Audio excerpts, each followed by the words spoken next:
잠언 15장입니다.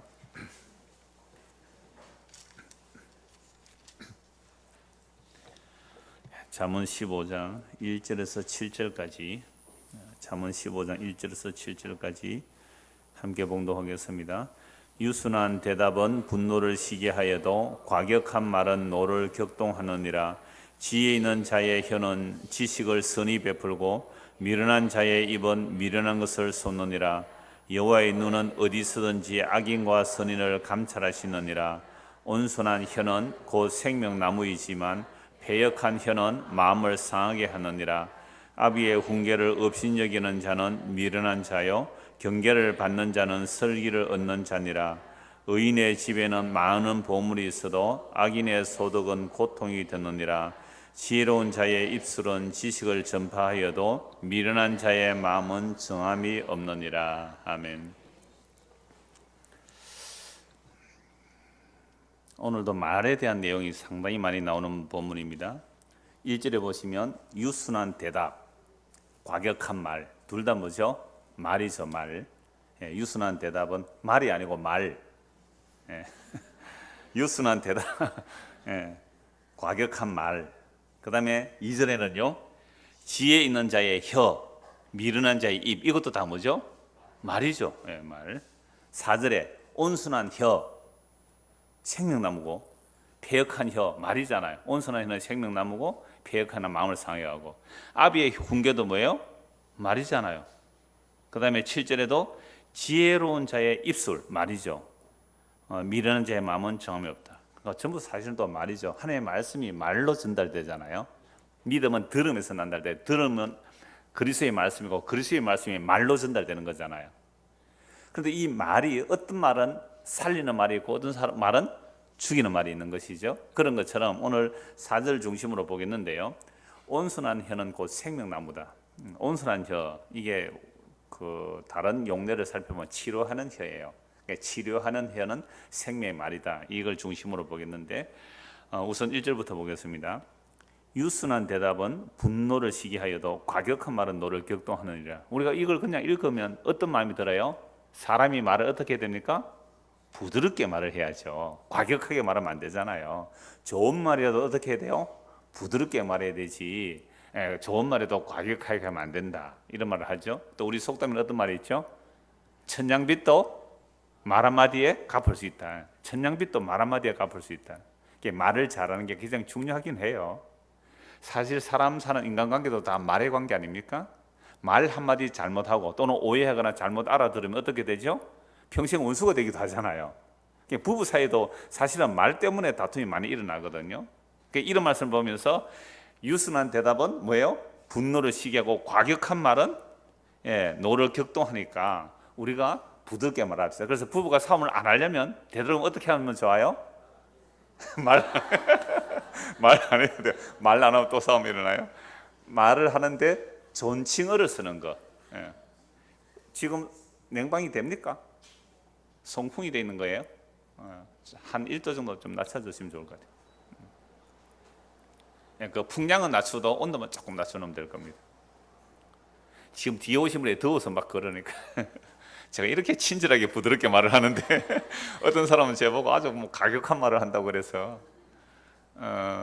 제가 전에 그 창원기독교연합회에서 그 질문 한 12개를 답을 했거든요. 굉장히 부드럽게 아주 온유하게 대답을 했습니다. 근데 5개월 돼도 답이 없어요. 그래서 제가 이제 우리 교회 게시판에 올려놨습니다. 여러분들이 한번 보실 분은 뭐 참고해 보시면 될 겁니다. 굉장히 부드럽게 말을 했거든요. 제가 아주 겸손하게 대답을 했습니다. 그래도 화나는 사람은 굉장히 화날 수 있는 이야기더라고요, 보니까. 그래서 우리가 유순한 대답은 분노를 시기하고 과격한 말은 노를 격동한다라고 할 때 이게 그냥 세상에서 부드럽고 친절하게 만들어낸다는 그런 의미가 아니라는 거죠. 그래서 교회 안에서도 말을 과격하게 하는 사람이 있고 부드럽게 말하는 사람이 있거든요. 그럼 그 사람의 기질상 나오는 거죠. 그냥 과격하게 말해도 진실을 말하는 사람이 있을 수 있고 부드럽게 말해도 아주 교묘하게 말할 수 있잖아요. 그러므로 부드러운 답변이 분노를 시게 한다는 것은 세상에서 어느 정도 일리가 있는 말이기는 합니다. 그러나 그 안에 참된 진리를 담고 있다면 아무리 부드럽게 말을 해도 그 말은 뭐로 들려요? 과격하게 들리는 거죠. 그래서 거짓말도요 부드럽게 들릴 수가 있다는 겁니다. 제가 이사야 30장 10절 그냥 제가 읽어드릴게요. 이사야 30장 10절 말씀에 그들이 선견자들에게 이르기를 선견하지 말라, 선지자들에게 이르기를 우리에게 바른 것을 보이지 말라, 우리에게 부드러운 말을 하라, 거짓된 것을 보이라. 그러니까 이사야 선지자에게 사람들이 뭐라고 말해요? 우리에게 선견하지 말라, 예언하지 말라, 미리 보고 말하지 말라, 우리에게 바른 것을 보이지 말고 우리에게 부드러운 말을 해라, 부드러운 말을 해라, 우리에게 거짓말을 해라. 그러니까 거짓말 이꼴 무슨 말이 되는 거죠? 부드러운 말이 되는 거죠. 그러니까 하나님의 참된 선지자들의 말은 부드럽든지 과격하든지 간에 이건 분노를 일으키는 말이거든요. 그러니까 제발 우리에게 무슨 말 해달라? 부드러운 말을 해달라. 이게 거짓말이에요. 하나님의 말씀 전하지 말라는 거죠. 그러니까 하나님의 말씀 안 전하면요 굉장히 부드러운 말을 해줄 수 있죠. 물론 말의 어투에 부드럽고 강한 내용이 아니에요. 그 진리의 내용이 안 담기면 사람들은 굉장히 부드럽게 들려요. 근데 진리가 담기면요 아무리 부드럽고 친절하게 말해도 그것은 굉장히 과격하게 들리고 분노가 일어나는 말이 된단 말이죠.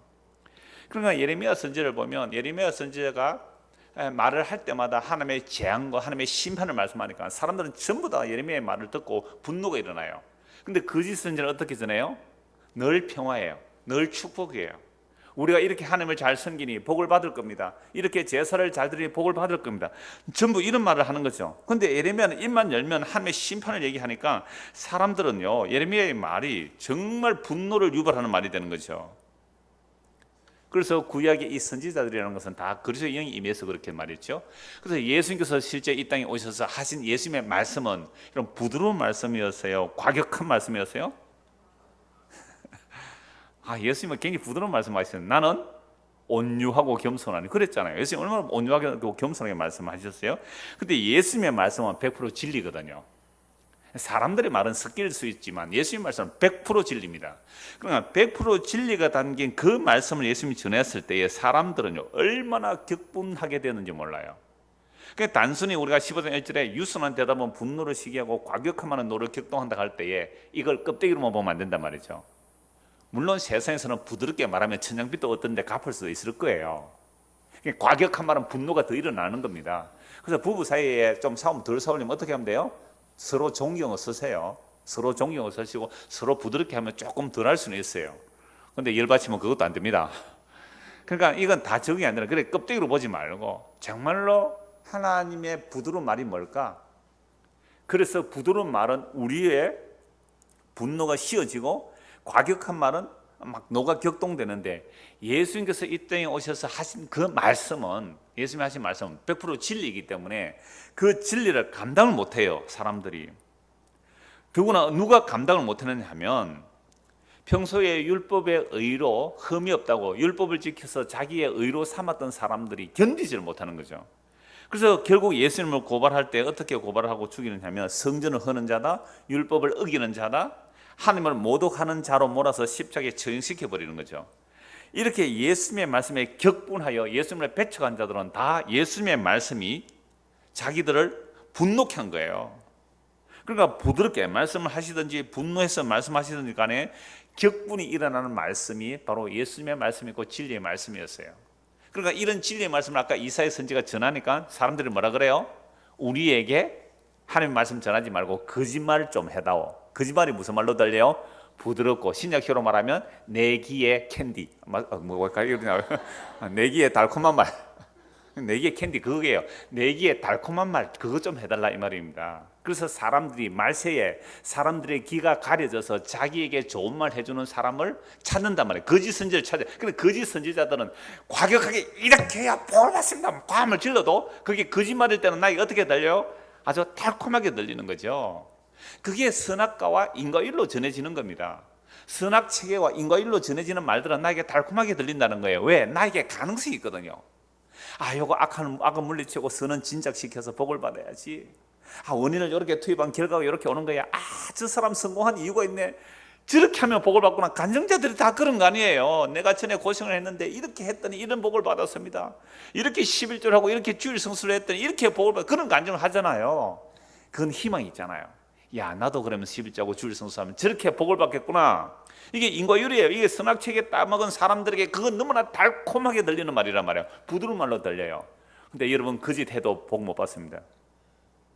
그거보다 10배, 20배 더 잘해도 복 못 받습니다. 지난 주일 오후에 그 남전도회 회원들 한 8, 9명 이렇게 교제를 한다고 모였어요. 거기서 이제 차 한잔 마시면서 돌아가면서 얘기를 해봐라 그랬어요. 어떤 분은 하루에 8시간 이상 기도를 하면 죄가 끊어진다 그래서 하루에 8시간 이상 기도했대요. 기도만 8시간. 죄가 안 끊어지더래요. 미치겠더래요. 여러분 하루에 8시간 이상 무슨 기도만 했다고요? 죄가 끊어지도록 기도했대요. 어떤 사람은요 경찰 스카우트 제의도 거절했대요. 주일 성수하기 위해서. 아주 좋은 자리에 스카우트 제의가 왔는데도 경찰에서 그거 거절했대요.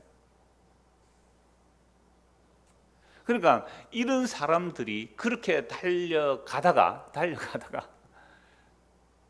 복음을 들었을 때 이 복음 너무 충격이 되는 거죠. 때로는요 그 자기들의 지금까지 쌓아온 어떤 공덕 또는 자기 행위가 무너지지 아니하면 이건 복음이 어떻게 들릴까요? 분노가 이래요. 분노가. 그래서 예수님께서 이 땅에 오셨을 때는 사실 부드럽게 말씀하셨어요. 마태복음 11장 28절 말씀 잘 아시잖아요. 수고하고 무거운 짐진 자들아 다 내게로 오라. 내가 너희를 쉬게 하리라. 나는 마음이 온유하고 겸손하니 나의 멍에를 메고 내게 배우라. 그리하면 너희 마음이 쉼을 얻으리니 이는 내 멍에는 쉽고 내 짐은 가벼움이라 하시니라. 그러니까 예수님께서 온유하고 겸손하다 그러셨잖아요. 그럼 예수님 말씀 다 무슨 말씀이에요?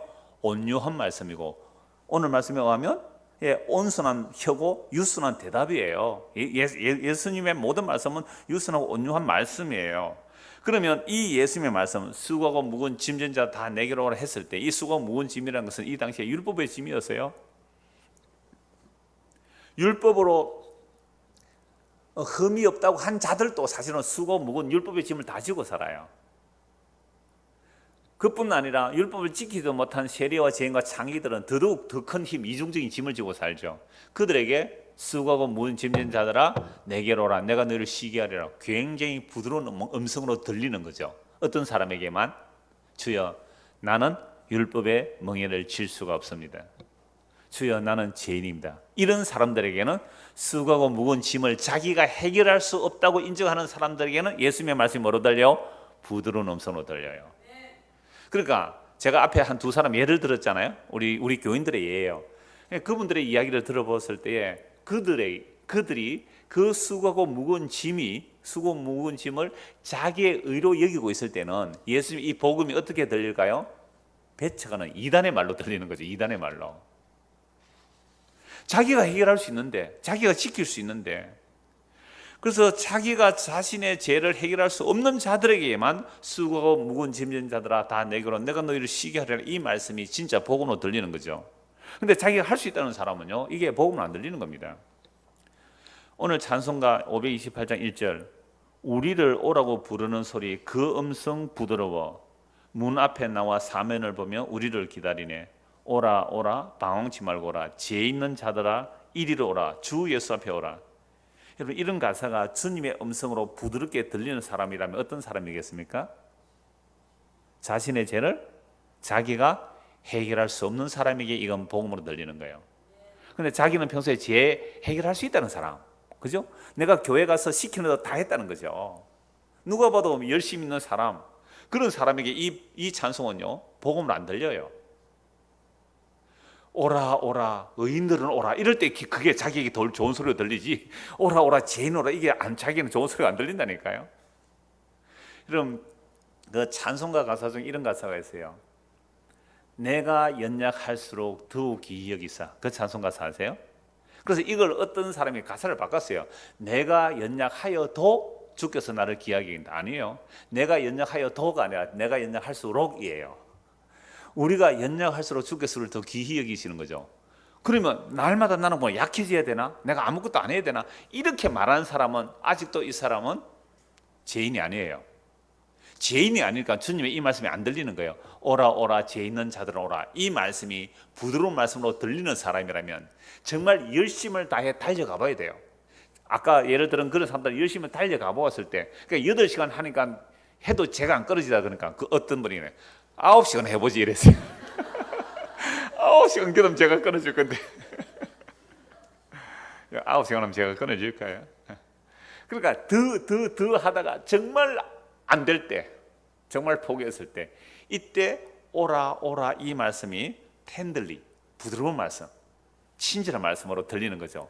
어떤 말씀이요? 우리를 오라고 부르는 소리 금성 부드러워. 문 앞에 나와 사면을 봐 우리를 오라 오라, 방황치 말고 오라. 죄 있는 자들은 오라. 이게 수고 무거운 짐을 다 내고, 이걸 배경으로 한 내용이고, 또 탕자의 비유에서 이 얘기잖아요. 이게 탕자는 주님 아버지께서 기다리고 계시잖아요. 그게 아들을 영접하고 아들의 자격을 회복시켜주고 잔치를 하는 이 내용, 이것이 누구에게는 뭐로 들려요? 죄인에게는, 탕자에게는 부드러운 음성으로 들리는데, 자기는 죄를 하나도 안 지은, 그죠?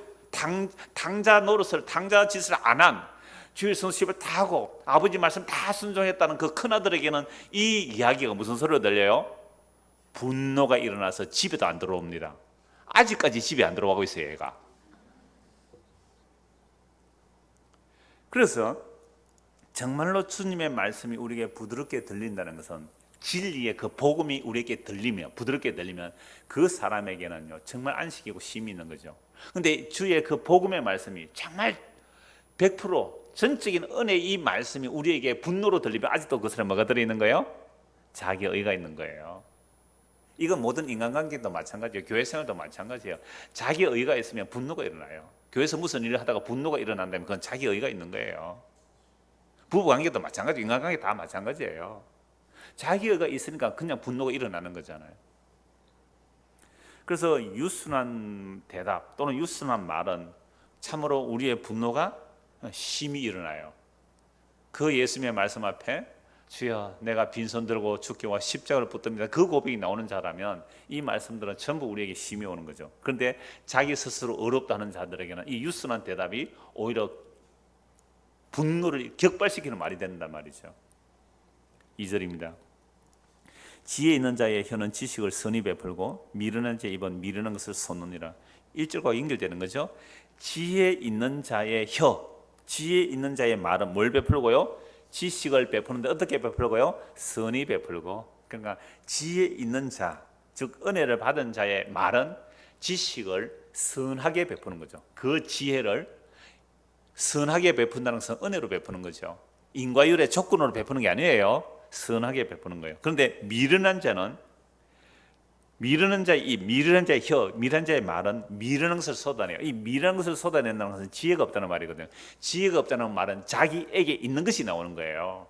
여러분, 인간이 타락하고 나서 본성적으로 있는 게 뭐라 그랬어요? 조금 전에 선악 체계와 인과율이라고 그랬잖아요. 자기 속에 있는 그것을 딱 드러내면요 굉장히 세상 사람들에게는 지혜롭게 들려요.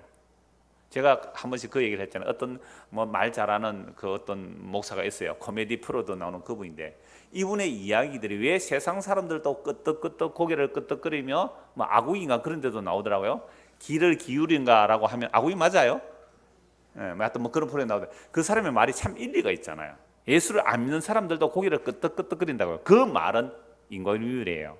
그러면 책 많이 본 거는 맞아요. 근데 인과율로 본 거예요. 인과율로. 그래서 그분의 설교도 인과율이에요.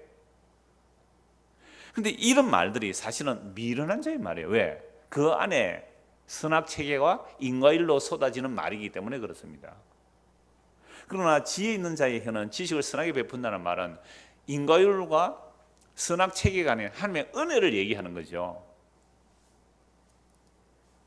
본문 3절입니다. 여호와의 눈은 어디 서든지 악인과 선인을 감찰하시느니라. 조금 문맥과 다른 것 같지만 오히려 이렇게 보도 되죠. 그러니까 지혜 있는 자의 혀로 말하는지 아니면 미르는 자의 혀로 말하는지 이렇게 보도 되잖아요. 그러니까 하나님께서는 모든 세상을 다 살피세요. 이건 시편에 나오는 말씀, 선지서의 모든 말씀들이 다 나오죠. 여호와 하나님은 천지를 창조하신 분이에요. 창조하신 분이 우리 속을 모를까요? 우리 안고 일어선과 어디서 잤는지 무슨 말을 했는지 다 아세요. 요즘은 또 사람들이 막 자기 행위를 막 알리려고 막 SNS에 막 올리고 그러더라고요. 어떤 분이 요즘 뭐 가스를 쓰면 뭐 주부에게 폐암이 있어서 걸린다고 안 좋다고 독일 무슨 제품에 뭐 전자레인지 뭡니까? 그걸 해도 SNS에 올리더라고요. 잘 됐다. 제가 밑에 뭐라고 딱 답글 단지 아세요? 오늘 밤에 네 영혼은 캐시 마크 딱. 막 이렇게 구경 간 거 막 예전에 올리더라고요. 오늘 밤에 네 영혼 갈로 딱.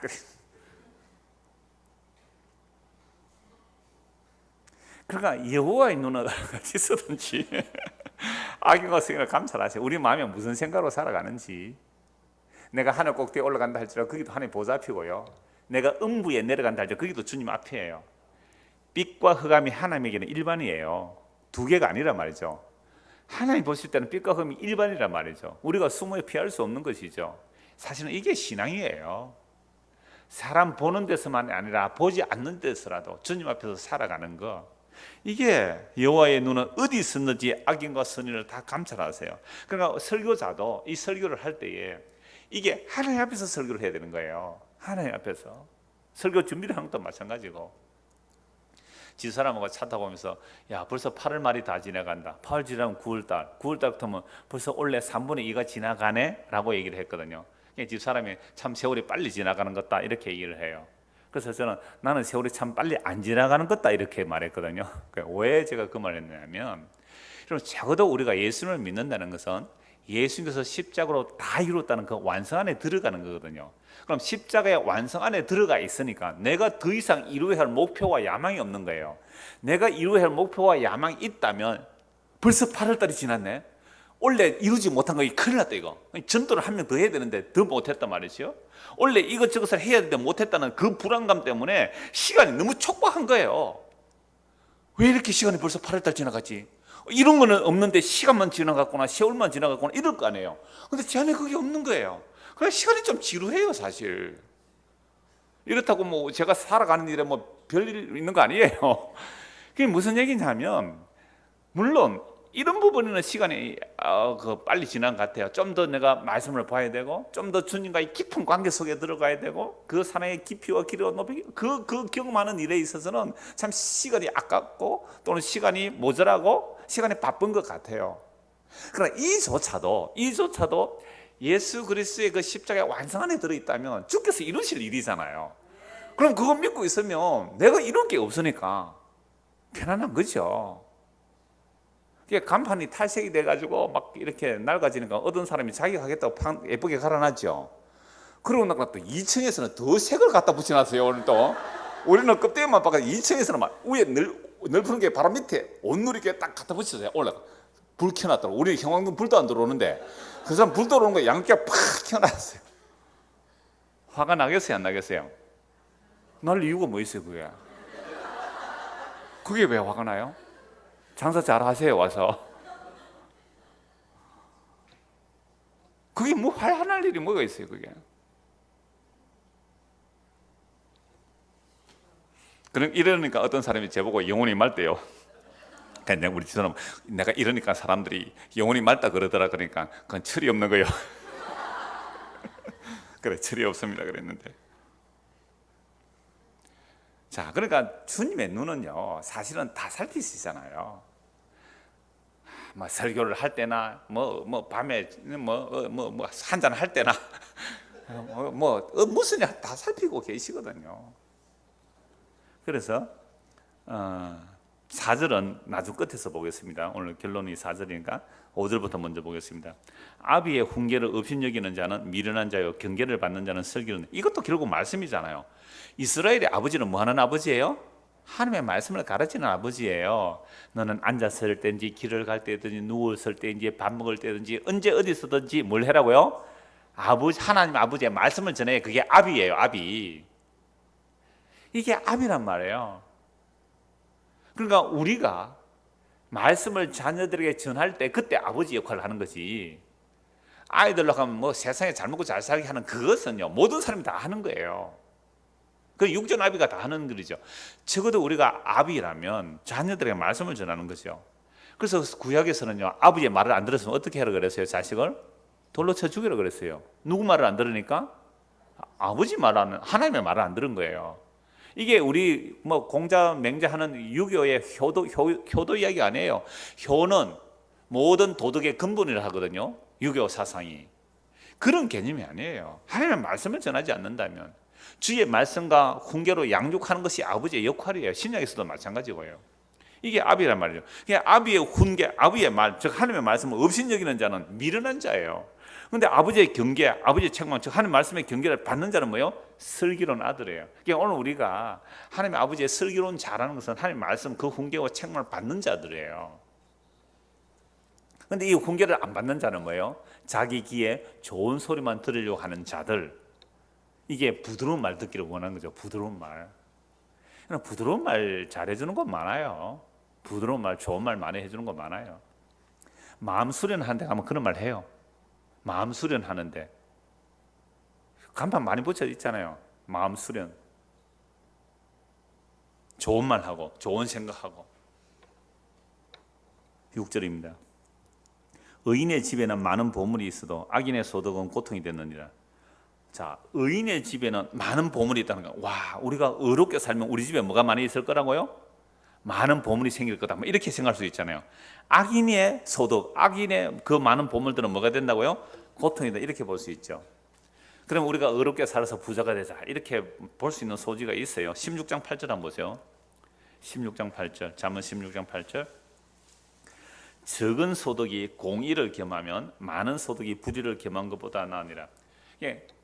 우리가 의인의 집, 즉 공의롭게 돈을 벌면 많이 벌겠어요? 적게 벌겠어요? 이게 적게 버는 게 이 세상입니다. 공의를 경하면 적은 소득이에요. 그런데 적은 소득이라도 공의를 경하면 많은 소득을 벌기 위해서 불의로 많은 소득을 올린 것보다 뭐 하다고요? 낫다 이랬잖아요.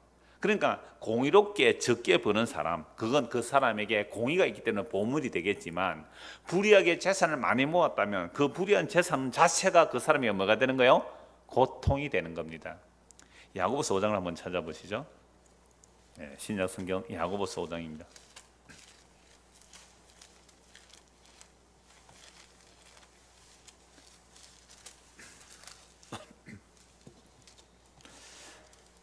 야고보서 5장 1절에서 6절까지 제가 읽어드리겠습니다. 들으라 부한 자들아, 너희에게 임할 고생으로 말미암아 울고 통곡하라. 너희 재물은 썩었고 너희 옷은 좀 먹었으며 너희 금과 은은 녹이 슬었으니 이 녹이 너희에게 증거가 되며 불같이 너희 살을 먹으리라. 너희가 말세에 재물을 쌓도다. 보라, 너희 밭에서 추수한 품꾼에게 주지 아니한 삭이 소리 지르며 그 추수한 자의 우는 소리가 만군의 주의 귀에 들렸느니라.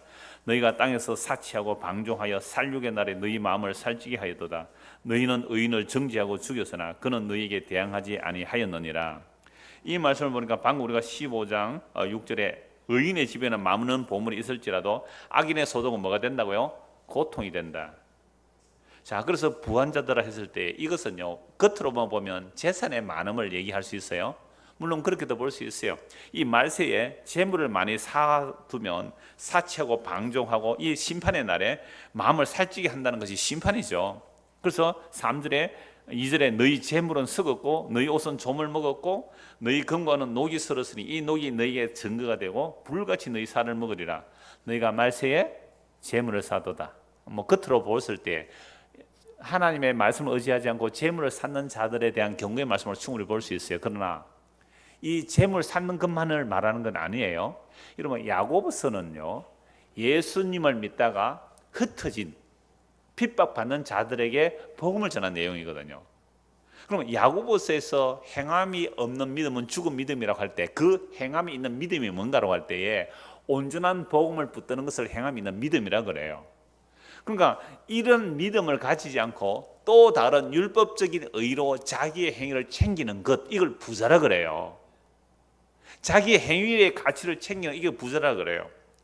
그러니까 심판이 임하는데, 지금 심판이 임하면 우리의 세상 전체가 불이 탈 뿐만 아니라 우리의 의조차도 불에 탈 것인데, 불에 타버릴 그 의를 우리가 가지고 있다면 너 부자야, 이 말입니다. 그래서 고린도 말씀에 주님 오실 때에 우리의 공력이 불로 심판한다 그랬잖아요. 불로 심판할 때 뭐는 불에 타버려요? 풀과 나무와 지푸로 만든 것은 불에 타고 금과 은과 보석은 남는다 그랬거든요. 그러니까 이거 또 돼지 삼형제 같아요. 돼지 삼형제가 뭐 풀로 지은 집, 그 다음에 나무로 지은 집, 그 다음에 뭐요? 벽돌로 지은 집. 그래서 결국 벽돌로 지은 집은 남아가지고 넉대를 피했다, 뭐 그런 얘기 있잖아요. 그런 얘기 아니에요. 우리의 공력이 불이 타야 된다 이 말입니다. 우리의 공기에 불이 타서 내가 만들어낸 풀과 나무와 집 같은 것은 다 불이 태워지고 주께로부터 온 것 변하지 않는 것을 그게 금과 은이라 그래요. 금과 은은 불태워지지 않는다 이 말입니다. 그런데 여기서 보세요. 너희 재물은 썩고 너희 옷은 좀 먹었으며 우리의 의의 옷이 좀 먹어버렸다 보도돼요. 우리의 금과 은 주께로부터 받은 것을 아예 녹을 쓸어놨단 말이죠. 이게 지금 행함이 없이 가는, 자기 육체의 행위로 나가는, 이걸 경고하고 있는 말씀이에요. 그래서 말세에 재물을 샀다면 단지 물질만을 보지 마시고, 이 말씀 보고 기분 좋은 사람은 겉으로 보고 기분 좋은 사람, 자기가 가난한 사람은 기분 좋을 수 있는데, 그러나 그 가난한 사람이 자기 안에 뭐를 쌓게 되면 율법적 의를 차곡차곡 쌓게 되면 이게 부자예요. 그래서 보세요. 너희는 의인을 정죄하고 죽였도다. 이 의인이 뭐예요? 이 의인이 누구예요? 예수님이잖아요. 그러니까 우리가 불의한 재물, 즉 우리의 율법적 의를 가지고 차곡차곡 쌓았기 때문에 이 불의한 재물이 결국 뭘 한 거죠? 의인을 정죄하고 죽여버린 거예요. 근데 정말로 주님 오셨을 때에 자기가 죄인임을 안 자들, 그래서 예수님께서 세리와 죄인과 창기들을 불러주셨잖아요. 그 세리와 죄인과 창기들은 자기들은 뭐가 없어요? 아무런 재물이 없었어요. 세리와 죄인, 창기들 아무런 재물이 없어도 하나님 앞에 내세울 부유한 것이 없어도, 그래서 부자 청년이 예수님께 왔다가 뭐 하고 돌아가요? 근심하며 돌아가요. 그 부자는 물질적 부자만이 아니에요. 하나님의 말씀을 어려서부터 다 지켰다 이 말입니다. 나는 어려서부터 다 지켰다. 그런데 예수님 앞에서 돌아서 버렸잖아요. 그래서 너희는, 그러니까 부자가 의인을 죽였다 이 말입니다. 그러니까 꼭 재산이 많은 자만 예수님이 죽였단 말이에요. 그게 아니잖아요. 부자가 의인을 정죄하고 죽였다. 그는 너에게 대항하지 아니했다 이 말이죠. 그래서 말세에 재물을 쌓는 것은 돈도 포함됩니다. 돈을 하나님처럼 섬기면 그게 우상이거든요. 그것도 포함돼요. 그것도 불탈 것이지만 우리의 의도 부과되는 거예요. 그러니까 6절 보세요. 의인의 집에는 많은 보물이 있어도 악인의 소득은 뭐가 돼요? 고통입니다. 이 불태워질 것을 차곡차곡 쌓아가고 있으면 얼마나 고통스럽고요. 내가 의라는 그것들이 날아갈 때 그게 얼마나 고통스럽겠어요. 제가 전에 몇 번 예를 들었잖아요. 어떤 근사님이 자기 자식을 잘 키워서 뭐 대학 교수가 되고 외국의 대학 교수가 되는데 저에게 한번 찾아오셨다 그랬잖아요. 그래서 그 근사님에게, 근사님, 당신이 예수님 죽인 죄인 맞습니까? 하니까 아니요, 나 그렇게 나쁜 사람이 아니라 그랬대요. 제가 그거 서너 번 인용했거든요. 그러니까 대답 잘못하면 인용이 될 수 있어요. 그런데 오늘 미국에서 카톡이 왔는데 그 근사님이 매일 저희 설교를 듣고 있대요. 그래서 이제 정정합니다. 제가 그랬잖아요. 전에 그 말씀 들을 때에 회개하고 예수 믿을까지 이 말 계속 할 겁니다. 이제부터 안 하겠어요. 자, 제가 이 무슨 말씀이냐면 그분이 부자였단 말이에요. 아시겠어요? 그러니까 당신이 예수 죽인 죄인 맞습니까? 라고 하니까 나는 아니요 라고 한 거예요. 왜? 자기는 뭐예요? 부자였어요. 얼마나 열심히 헌신 충성 봉사했다면 모든 교회에서 가장 존경하는 근사님이었다니까요. 그래서 우리의 부라는 것, 우리의 의라는 것이 무엇인지 보세요. 이게 정말 주님 오시는 그날에 고통으로 지금 고통을 쌓고 있는지. 그래서 의인의 집에는 많은 보물이 있다는 말은요, 이 의인이라는 것은 결국 하나님께서 우리의 은혜로 주신 것들이 담겨 있으면 그거 뭐예요? 보물이잖아요. 근데 주께서 인정하지 않을 것들을 쌓고 있으면 그것은 그 사람의 뭐가 돼요? 고통이 되는 겁니다. 그래서 하나님 자기 백성은 이 고통이 될 것들을 지금 뭐 해주는 거죠? 제거시켜 주세요. 무엇으로요? 말씀으로. 또요? 환경으로. 말씀과 환경이 이 고통거리를 제거해 주죠. 그 고통거리가 날아갈 때에 우리는 죽겠다고 고함을 지를러요, 사실은. 그런데 돌아보면 결국 주님 앞에서 보면 그것들이 만약에 그것이 나에게 남아 있었다면 어찌 될 뻔했노? 그죠? 어찌 될 뻔했느냐? 내가 부자가 아닌 것 같았으면 어떻게 될 뻔했어요? 그 질 옆에 돌아서는 자들이 되는 거잖아요. 그래서 7절입니다. 지혜로운 자의 입술은 지식을 전파해도 미련한 자의 마음은 정함이 없다라고 말씀하고 있죠. 그러니까 지혜로운 자의 입술은 유순한 대답 또는 온순한 혀, 또 의의 말씀을 선포하는 그 진리의 복음을 선포하는 거죠. 이런 자들은 참된 지식을 전파하지만 그러나 미련한 자는 미련한 자의 마음 뭐가 없다고요? 정함이 없다. 아까 2절 보십시오. 지혜 있는 자의 혀는 지식을 선입어 미련한 자의 입은 뭐요? 미련한 것을 쏟아내요. 그러니까 미련한 것을 쏟아낸다는 말, 아까 선악체계나 인과율로 말하는 게 미련한 거, 자기 속에 있는 것이 나오잖아요. 미련한 자라는 것은. 자, 7절에서는 이 미련한 자는, 물론 지혜로운 자는 은혜의 복음을 전해야 되는 것이고, 미련한 자의 마음은 어떻다고요? 정함이 없는 거예요. 정함이 없다는 말은 뭐예요? 이럴 때는 이런 말 하고 저럴 때는 저런 말 하는 거예요. 그러니까 희한해. 이럴 때 보면 어떤 때는 진짜 은혜롭게 오직 은혜로만 의롭다는 받습니다 라고 했는데 진짜 은혜를 받아요. 그 다음 주에 가니까 또 어떻게 돼요? 행함이 없는 믿음은 죽음이다. 완전히 이는 알미니안 또 행함주의가 나오는 거예요. 헷갈려요. 어떨 때는 은혜를 얘기했다가 어쩔 때는 행위를 얘기했다가, 이게 뭐가 없는 거예요? 정함이 없다. 정함이 없단 말이에요. 자, 그래서 정말로 우리 주 예수 그리스도께서 우리에게 임하시게 되면, 예수 그리스도의 그 영이 우리에게 임하시면, 또는 은혜가 우리에게 임하시면 예수 그리스도 그분의 십자가의 완성된 사랑을 전하는 겁니다. 예수님은 십자가 못 박히기 전에 이미 말씀하셨어요. 내가 들리면 내가 그인 줄 너희가 알게 하겠다고요. 이게 요한복음 8장 28절의 말씀이거든요. 그래서 지혜로운 자의 입술은 참된 지식, 그 지식의 완성이 예수 그리스도를 전하는 거예요. 근데 이 예수 그리스도를 아는 지식, 이게 영원한 생명인데, 이게 없으면 늘 이랬다 저랬다 하는 거예요. 이게 이제 미련한 자의 입술에서 나오는 겁니다. 자, 이렇게 하고 이 전체의 말씀을 이제 4절로 이제 마무리를 하려고 합니다. 4절 보십시오. 같이 한번 읽을까요? 온순한 혀는 곧 생명나무이지만 배역하는 마음을 상하게 하는. 자, 온순한 혀는 뭐라고요? 생명나무. 그럼 온순한 혀는 뭐가 돼요? 유순한 대답 또는 지혜 있는 자의 혀, 아비의 훈계, 지혜로운 자의 입술이죠. 이 모든 것을 다 뭐로 한마디로 연결할 수 있습니까? 온순한 혀는 뭘 주는 거예요? 생명나무가 되는 거죠. 그런데 배역한 혀는 무엇과 또 연결돼요? 뭐 과격한 말 또는 미련한 자의 입, 징계를 받지 않는, 훈계를 업신여기는 자, 악인의 집, 미련한 자의 마음, 이런 것들은 다 배역한 혀가 되는 거죠. 배역한 혀는 마음을 상하게 하는 거죠. 그러니까 온순한 혀는 생명나무라고 말씀합니다. 그래서 우리가 의인이라면요, 정말 예수를 믿으면 의인이 됐다면 그 악에 대해서 마음이 어떻게 돼요? 상한다니까요. 이런 롯이 소돔과 고모라 성에서 그 의로운 마음이 어떻게 됐다고요? 상했다 그랬어요. 그러니까 성에서, 소돔과 고모라 성에서 떠나지는 못하고 롯이 소돔과 고모라에서 일어나는 그 수많은 악을 보면서 마음이 어떻게 해요? 상했대요. 그럼 오늘 이 시대에 우리가 정말 복음을 듣고 복음을 믿었다면 이 복음을 가리는 것에 대해서 뭐가 일어나요? 속이 상하죠. 속이 상하죠.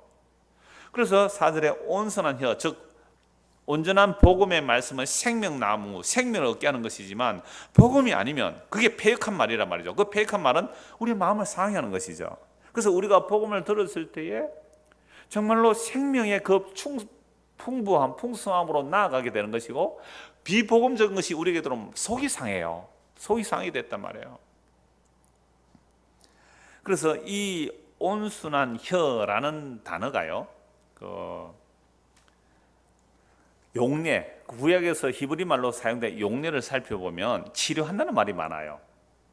그래서 이게 히브리 단어로는 마르페라는 단어인데요, 이 마르페의 단어의 어원이 라파에서 온 단어예요. 라파. 이 라파니까 뭐가 생각나요? 여호와 라파. 그건 생각나죠. 여호와. 그 치료한다는 말이에요. 그래서 요 온순한 혀 말고 온순한 요 단어만 가지고 찾아보면 뭐 형용사 동사로 사용되니까, 요 온순하다는 말이 뭐로 다른 용례로 사용되냐면 공손함, 양약. 그러니까 좋은 소식은 우리 몸에 뭐예요? 기쁜 소식은 마음의 양약. 그래, 양약, 회복, 온순의 뜻으로 사용되는, 가장 많이 사용되는 것은 치료한다는 뜻이에요. 그러니까 온순한 혀는 생명나무다 할 때 치료하는 혀는 생명나무다. 그러니까 치료하는 말은 생명나무다, 이렇게 말해도 되잖아요. 온순한 혀는 생명나무다, 치료하는 혀다, 이렇게 보면 되는 거죠. 이 치료한다는 말을 구약에서 제가 두 곳만 말씀드리겠는데요, 같이 한번 찾아보시죠. 이 치료한다는 용례로 사용된 그 말이 두 곳에 나오는데, 예레미야 14장을 한번 보십시다. 예레미야 14장 19절. 주께서 유다를 온전히 버리시나이까? 주의 심령이 시온을 싫어하시나이까? 어찌하여 우리를 치시고 치료하지 아니하시나이까? 우리가 평강을 받아도 좋은 것이 없고 치료받기를 기다리나 두려움만 보나이다. 여러분, 예레미야 선지자가 이스라엘 백성들에게 말씀을 선포했을 때 이스라엘 백성들이 예레미야의 말은 뭐로 들렸어요? 부드러운 말로 들렸어요? 분노케 하는 말로 들렸어요? 분노케 하는 말로 들렸죠. 왜? 진리를 담고 있으니까, 심판의 말씀을 전하니까. 예레미야를 때려 죽이려고 했어요, 사람들이. 그러니까 이사야 선지자를 보고 거짓말 해달라고 그러잖아요. 부드러운 말이 거짓말이니까 거짓말 해달라, 부드러운 말 해달라. 그래서 거짓 선지자가 계속 평강을 외치고 있죠. 그런데 우리가 평강을 받아도 좋은 것이 없고 치료받기를 기다리나 두려움만 본다. 주여, 우리를 치시는데 이제는 좀 치료해 주셔야 되지 않습니까? 우리를 왜 치료하지 않습니까? 이 말은 다른 말로 하면 온순한 말 좀 해주십시오, 이 말이거든요. 온순한 말, 치료하는 말 좀 해주십시오 라고 부탁을 하는 거예요. 그러니까 선지자는 죄의 책망을 고발할 뿐만 아니라 뭐도 간구하는 거예요. 주여, 우리를 치료하여 주십시오. 여러분, 죄의 고발이 있어야만 치료가 나와요. 여러분, 종기가 생겼을 때는 어떻게 해야 돼요? 칼로 찢고 고름을 짜내야 돼요. 그렇게 안 하면 치료가 안 되는 거잖아요. 그러니까 치료하는 말은 아파요. 치료하는 말은 아프다니까요. 그러니까 우리에게 달콤한 거짓말은요, 안 아파요. 우리 안에 있는 그 종기 하나를 빼내도, 여러분, 허벅지 같은데 깊은 종기 생겨보세요. 굉장히 고통스러워요. 심하면 어떻게 칼로 찢고 수술해내야 돼요. 되게 아파요. 근데 그거 찢어내고 수리해내야 되거든요. 그러니까 이게 치료하는 말이에요. 그래서 예레미야 선지, 하나님 언제 우리를 치료해 주지 않겠습니까? 라고 하면서 20절 보십시오. 여호와여, 우리의 악과 우리 조상의 죄악을 인정하나이다. 우리가 주께 범죄하였나이다. 보세요. 치료가 되기 위해서는 뭐가 나와야 돼요? 죄가 고발되고 죄를 인정해야 되잖아요. 그래야 치료가 되죠. 그러니까 뭐 알코올 중독자는요, 자기가 알코올 중독이라고 인정 안 하면 치료가 안 돼요. 알코올 중독이 병이라고 하면 치료가 되는 거예요. 병을 자기가 치료받으려고 해요. 그리고 우리 교회 오신 한 집사님 그랬잖아요. 자기는 병이 아니라 그랬대요. 평생 술을 마시면 자기는 알코올 중독이 병이 아니라 그랬대요. 근데 병원에 입원 딱 해가지고 딱 치료받으면서 이게 진짜 병입니다 하니까, 병이라고 하니까 큰일 났다 싶어서 치료받다가 지금까지 괜찮거든요. 그래서 우리가 치료를 받으려면 무슨 치료예요? 이 온순한 혀는 치료하는 혀라고 했는데 무슨 치료를 받아야 되는 거? 우리가 죄의 치료예요. 병든 거 치료 받으면 좋죠. 그러나 병든 거 치료 받아도 또 죽거든요. 가난한 자 부자 되는 거, 뭐 좋죠. 그러나 부자 됐다고 천국하는 거 아니거든요. 그러니까 진짜 치료라는 말은 죄가 뭔지를 알고 그 죄가 치료돼야 돼요. 그래서 치료하는 이 말이 들려지면 죄를 알게 되고 죄를 자백하게 돼 있어요. 그래서 여호와여, 우리의 악과 우리의 조상의 죄악을 인정합니다. 우리가 주께 범죄하였습니다. 이게 뭐예요? 치료가 시작되는 지점이에요. 여기에 이제 치료가 시작되는 지점. 아니, 자기가 알코올 중독이 아니라고 생각하면 그게 치료가 안 되거든요. 나 알코올 중독 맞습니다라고 해야 치료가 시작되는 거거든요. 병 들었습니다. 나 병 치료 받아야 됩니다 라고 해야 치료가 되죠. 근데 병 인정 안 하면 치료할 수가 없어요. 치료하려고 달려들면 그 사람 보고 미스다 그러죠. 그러니까 지금 이 치료가 어떻게 하나, 우리의 악과 우리 조상의 죄를 인정합니다. 우리가 주께 범죄하였나이다. 주의 이름을 위하여, 보십시오, 죄를 인정해야 돼요. 우리는 범죄했다고 인정해야 되고, 죄를 인정하게 될 때에 놀라운 치료가 나오는데 어떻게 치료합니까? 주의 이름을 위하여 우리를 미워하지 마옵소서. 주의 영광의 보좌를 욕되게 마옵소서. 주께서 우리와 세우신 언약을 기억하시고 패하지 마옵소서. 우리는 행한 짓이 죄뿐입니다. 그러니까 우리 죄 인정하는 겁니다. 그러나 이런 죄인을 벌해야 마땅하지만 무엇을 위하여? 주의 이름을 위하여, 주의 언약을 위하여 우리를 치료해 주십시오. 말라기 4장을 한번 보겠습니다. 말라기 4장, 구약 마지막 성경입니다.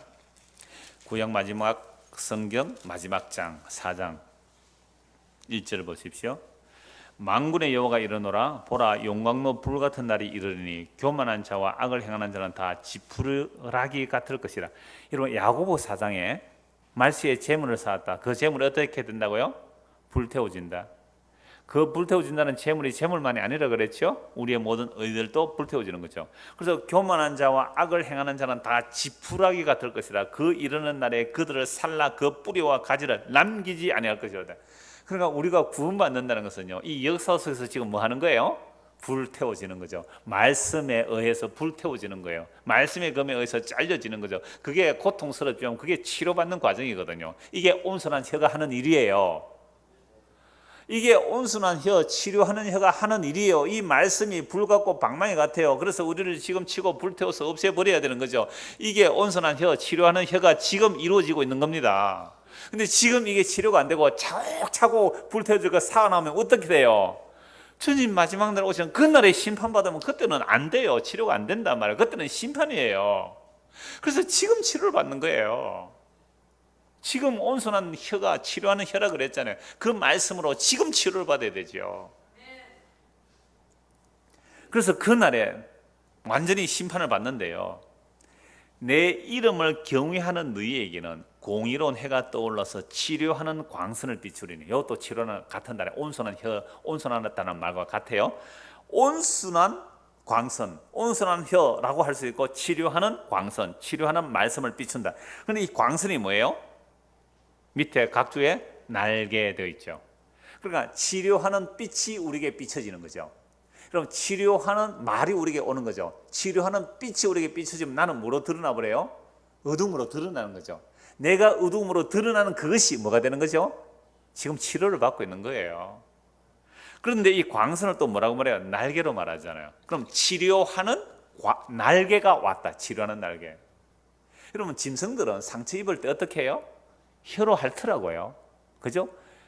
어미가 새끼를 놓고 나면 새끼의 그 모든 그 오물들을 어떻게 혀로 다 핥더라고요. 저는 어려서 시골에서 뭐 송아지 새끼 나는 거, 염소 새끼 많이 봤어요. 정말 혀로 싹 다 핥더라요.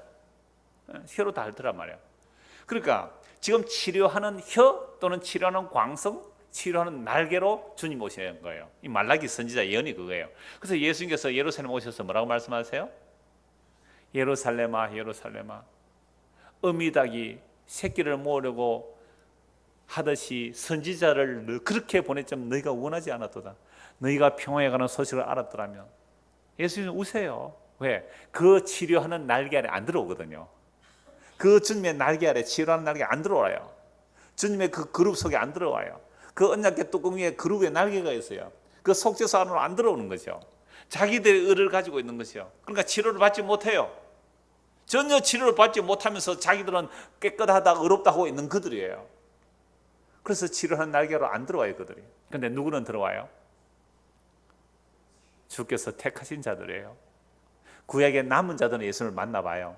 그리고 세리와 죄인과 장기들을 주께서 품어주는 건 그들은 주님의 날개를 속속 피하여 오는 거죠. 왜요? 자기가 세리니까, 죄인이니까, 장기니까, 죄인이니까 주님의 날개를 들어오면 그 사람 뭘 받는 거예요? 치료를 받는 거잖아요. 근데 그 날개를 안 들어오니까 치료를 못 받는 거죠.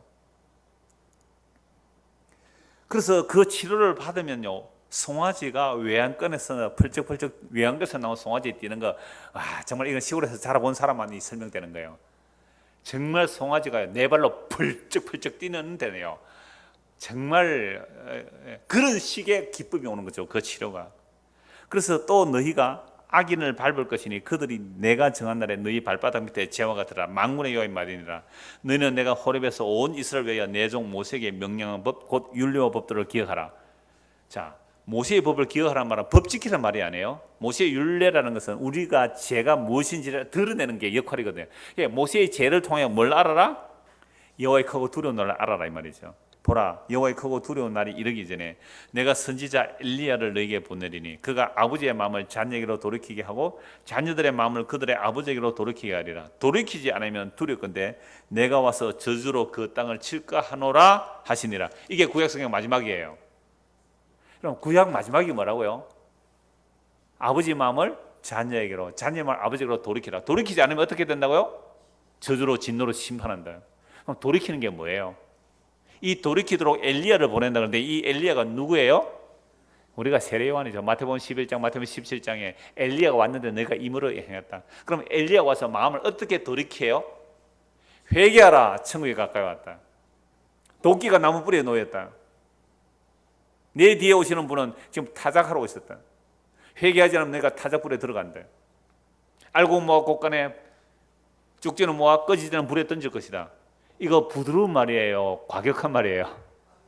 너무너무 과격한 말이죠. 그런데 이 과격한 말이 부드럽게 들리는 자는 누구일까요? 죄인들이죠. 죄인들이죠. 그래서 요단강에서 세례를 받는다니까요. 그런데 바리새인들은 이 세례 요한의 말이 뭐로 들려요? 정말 분노하는 말로 들은 분노하는 말로. 분노하는 말로 들리니까 세례 요한은 그들 보고 뭐라 그래요? 이 독사의 자식들아, 누가 너희를 임박한 진노에서 피하러 가더냐. 무슨 말씀이에요? 그래서 이 세례 요한이 구약의 마지막 선지자 말라기의 말씀으로 400년 기다렸어요. 400년의 세례 요한에서 정말 과격한 말을 해요. 그 과격한 말 회개하라 천국가 가까웠다는 이 말씀이 진짜 부드러운 주님의 음성으로 들리는 자들은 죄인들이었어요. 예수님께서 세례 요한의 말씀처럼 그대로 하잖아요.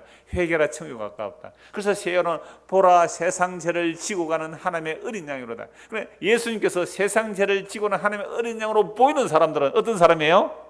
지혜인인 줄 아는 사람들. 지혜인인 줄 아는 사람들은 예수님 너무너무 고맙고 감사한 거예요.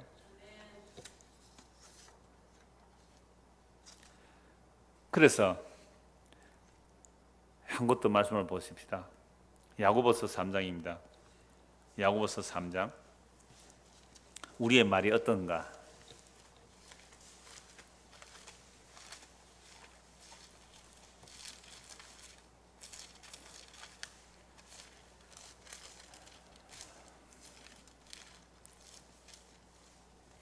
네, 3장 1절에서 11절 말씀입니다. 내 형제들아, 너희는 선생된 우리가 더 큰 심판을 받을 줄 알고 선생이 많이 되지 말라. 이 선생은 누구예요? 말씀 전하는 자를 말해요. 말씀 전하는 자. 그러니까 말씀 전하 더 심판을 받을 줄 알고 선생이 많이 되지 말라 그래요.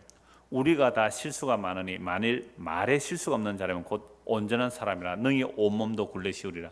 말에 실수가 없으면 뭐라고요? 온전한 사람이죠. 그럼 말에 실수가 없다는 말은 어떤 사람을 말할까요? 설교 시간에 성경 구절 하나도 안 틀리고 착착 잘 들이대는 사람, 원고 100% 작성해서 하나도 안 틀리고 그대로 읽는 사람, 이게 실수가 없는 거예요? 저 실수 굉장히 많아요. 그런 실수를. 그러면 여기서 말에 온전한 자는, 말에 실수가 없는 온전한 자란 말이 뭘까요? 두 말을 안 하는 사람이에요. 두 가지 말을 안 하는 거예요. 말을 섞어서 안 하는 거예요. 율법을 전했다가 은혜를 전했다가 그렇게 안 한다는 거예요. 그래서 이건 단지 우리가 교회 안에서 말 잘합시다, 조심해 합시다 이런 말 안 해요. 그런 것은 드라마나 하는 거죠. 아이고 여기 방정 맞은 입술 막 입술 때리더라고요. 그 사람 입술 때리가 될 일이 아니고 그 속의 문제잖아요. 그 얘기 아니에요. 자, 한번 쭉 읽어보겠습니다.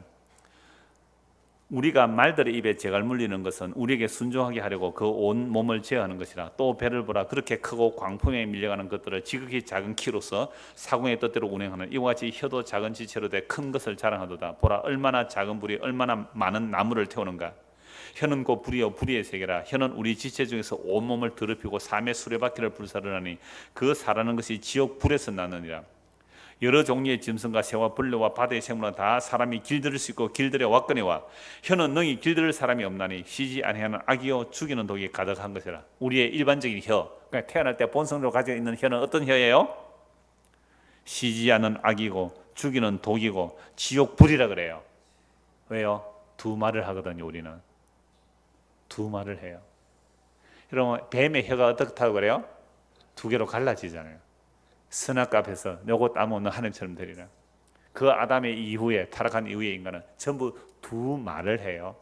두 말을 한다는 것은 두 마음이에요. 우리 안에 그 두 마음이 있다는 거죠. 그래서 이 혀가 죽이는 독이에요. 이 두 마음을 가진 말, 두 말을 하면 이게 죽이는 거예요. 이것으로 우리가 주 아버지를 보세요. 이제 결론이 이거예요. 이것으로 우리 입으로 주 아버지를 찬송하고 또 이것으로 하나님의 형상대로 지음을 받은 사람을 저주한다. 자, 여러분, 유대인들이 율법을 왜 열심히 지켰습니까? 하나님 아버지를 찬송하고 하나님께 영광 돌리기 위해서 율법을 철두철미 지켰잖아요. 그런데 그 한 입으로 주님을 찬송한다고 하면서도 하나님의 형상대로 지음을 받은 사람은 누구예요? 예수님. 우리는 타락하고 나서 아담의 형상이에요. 그래서 예수님이 유일한 하나님의 형상으로 오셨는데, 자기들이 하나님을 찬송한다고 하는 그 율법 지키는 자들이 하나님을 찬송하면서 진짜 하나님의 형상으로 오신 예수님을 뭐 해버렸어요? 저주했습니다. 이게 두 말을 하는 거잖아요. 무섭죠? 우리의 율법적 의라는 것이 진짜 예수를 저주하는 자로 만든단 말이에요. 그래서 성령이 아니하고는 예수를 주라 할 수가 없고, 성령이 아니고는 예수를 저주할 자, 성령이 임하면 예수를 저주할 자라 못하게 돼 있단 말이에요. 이 성령이 임하지 않으면 자기 죄를 모르니까 예수를 저주할 자라고 해요. 고린도서 12장 3절에. 그래서 한 입에서 찬송과 저주가 나오는도다. 이게 누구라 그래요? 율법주의자들이 말이에요. 내 형제들아, 이것이 마땅치 않다. 이건 복음을 듣고 예수를 믿는 자들 보고 말하잖아요. 야고보서가 예수 믿고 핍박받는 자들 보고 말하는 거예요. 내 형제들아, 이것이 마땅하지 않다. 셈이 한 구멍으로 어찌 단물과 선물을 내겠느냐. 그렇죠? 우물 하나에서 단물도 나오고 선물도 나오고 할 수가 없잖아요. 그러니까 우리 입에서 무슨 말이 나와야 돼요? 한 말만 나와야 되잖아요. 은혜의 복음만 나와야지. 은혜의 복음에 또 뭐예요? 율법적 행위주의로 나온다면 이것은 마땅치 않는 말이란 말이죠. 내 형제들아, 어찌 무화과 나무가 감람 열매를, 포도나무가 무화과를 맺겠느냐. 이와 같이 짠물이 단물을 내지 못하느니라. 그러니까 열매로 안다 이 말씀이죠.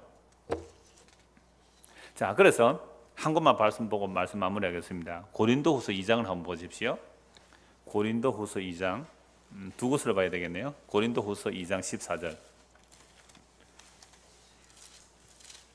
그냥 우리의 말은 어디서 나와요? 우리의 마음에 나왔죠. 그럼 우리의 마음이 뭐라고 하고 있다고요? 하나의 마음인데 둘로 나눠진 마음이냐. 근데 사실 우리의 이 몸이 있는 한, 이 옛자, 육적 자아가 있는 한 두 마음이 나와야 안 나와요? 늘 싸워요. 늘 싸워요. 그래서 오호라 공고한 자로다. 이 사망의 몸에서 왜 두 마음이 나오거든요. 선을 행하고자 하는 마음이 하나 있고, 또 뭐요? 나를 죄 아래 끌고 가는 육신의 법이 또 하나 있는 거죠. 죄 아래 끌고 가는 이 육신의 법이 뭔 죄를 말할까요? 막 도둑질하고 막 간음하고 이런 것도 죄 맞아요. 죄 아래 끌고 가는 이 육신의 죄가 율법주의로 나가는 거예요. 선을 하고자 하는 이 욕망이 뭐예요? 예수를 믿으면 어렵다로 만든 거예요. 이게 두 개가 싸우고 있어요, 사실은. 근데 그러니까 이런 상태를 고발하면서 한 말만 해야 되는 거죠. 이게 무슨 혀예요? 치료하는 혀. 이게 온전한 혀. 근데 이 두 개를 같이 얘기해 주면요, 굉장히 달콤하게 들려요. 그렇지. 그래. 그게 맞아. 우리 이상호 목사는 너무 치우쳤어, 한쪽으로. 은혜만 얘기해. 그건 아니야. 라고 나온단 말이에요, 그게. 그래서 어떤 사람이 와서 달콤하게 아주 부드러운 말로, 그렇죠. 이상호 목사가 아무리 봐도 내가 좀 치우치긴 했습니다. 우리가 믿고 나서 이렇게 살아야 되는 것도 요거 얘기 안 했죠. 그러니까 치우치게 맞습니다. 그게 무슨 말로 들려요? 부드럽게 들리죠. 거짓말입니다. 사람들 이거 좋아하더라고요. 이거 좋아해요. 이것도 행하고 저것도 행하라는 그걸 좋아해요. 너가 좋다고 생각해 해라. 그러나 그걸로 구원 못 얻어 이 얘기예요. 그래서 고린도서 2장 14절 보십시오. 항상 우리를 그리스도 안에서 이기게 하시고 우리로 말미암아 각처에서 그리스도라는 냄새를 나타내시는 하나님께 감사하는. 그러니까 바울은 두 말에서 한 말 했어요. 오직 은혜의 복음, 십자가의 완성만 전했단 말이죠. 그런데 똑같이 은혜의 복음, 십자가의 완성을 말하는데 냄새를 두 가지로 맡아요. 15절 보십시오. 구원을 받는 자들에게나 망하는 자들에게나 하나님 앞에서 그리스도의 향기는, 그리스도의 향기는 두 가지예요, 하나예요. 그런데 이 복음을, 바울이잖아요, 이 복음을 사망의 냄새로 맡는 자가 있고 생명의 냄새로 맡는 자가 있단 말이에요. 그래서 16절 보세요. 이 사람에게는 사망으로부터 사망이라는 냄새요. 복음이 사망의 소식으로 들려요. 근데 저 사람에게는요, 생명으로부터 생명에 이르게 된다니까요. 생명에 이르는 냄새. 누가 이를 감당하리요? 우리는 수많은 사람들처럼 하나님 마음에서 뭐 하게 안 한다? 혼잡이라는 섞는단 말이에요. 복음과 은혜를 섞어버리는 거예요. 그럼 구역도 전부 은혜예요, 사실은. 그리고 복음과 율법을 섞어버리는 거죠. 그러니까 이게 말씀을 혼잡하게 하는 거죠. 그래서 우리는 수많은 사람들처럼, 수많은 사람들이 말씀을 순전하게 해요, 혼잡하게 해요? 왜 혼잡하게 해요? 사람들이 이 말을 부드럽고 달콤하게 듣기 때문에. 그래서 오직 은혜만 전해야 돼요. 오직 은혜만, 그 십자가의 은혜만 전하니까요, 사람들은 싫어해요. 그래서 바울을 얼마나 많은 사람들이 떠나버렸어요. 얼마나 많이 떠나버렸어요. 그래서 우리는 수많은 사람들처럼 하나님의 말씀을 혼잡하게 하지 않고 곧 순전함으로 하나님께 받은 것 같이 하나님 앞에서 그리스도 안에서 말하노라. 그러니까 바울의 복음, 바울이 전한 이 복음이, 바울이 그리스도로부터 받은 이 복음이 온전하게 전파되면 반드시 그 온전한 복음 안에서 두 가지로 딱 갈라져요. 어떤 사람은 무슨 냄새로 맡고요? 사망의 냄새, 어떤 사람은 생명의 냄새로 맡아요.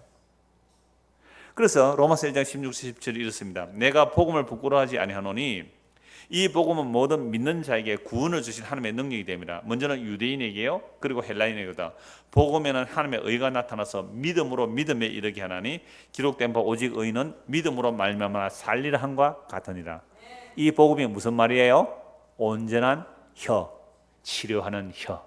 그럼 이 복음, 오직 믿음에서 믿음으로 가는 이 은혜의 복음이 받아들여지는 사람은 지금 자기가 어떤 사람이에요? 어떤 죄인요?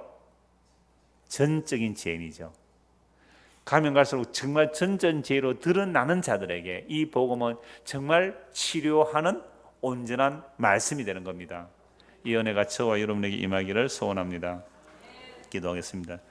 하나님 아버지, 치료하는 말씀이 우리에게 올 때에 우리의 의라는 것들, 우리의 행위라는 것들이 무너져야 하기 때문에 고통스러울 것입니다. 그러나 그것만이 진짜 우리가 사는 길이며 믿음에 이르는 길임을 오늘 말씀을 통해 확인하였습니다. 날마다 우리 안에 이 놀라운 은혜를 베풀어 주셔서 우리에게 그 온전한 말씀, 그 온전한 치료하는 말씀이 우리 안에 충만해요. 우리도 이웃에게 그 온전한 말을 흘려보낼 수 있는 믿음의 사람들 되도록 은혜를 베풀어 주옵소서. 예수 그리스도 이름 받들어 기도드리옵나이다. 아멘. 자, 이렇게 기도해 보도록 하겠습니다.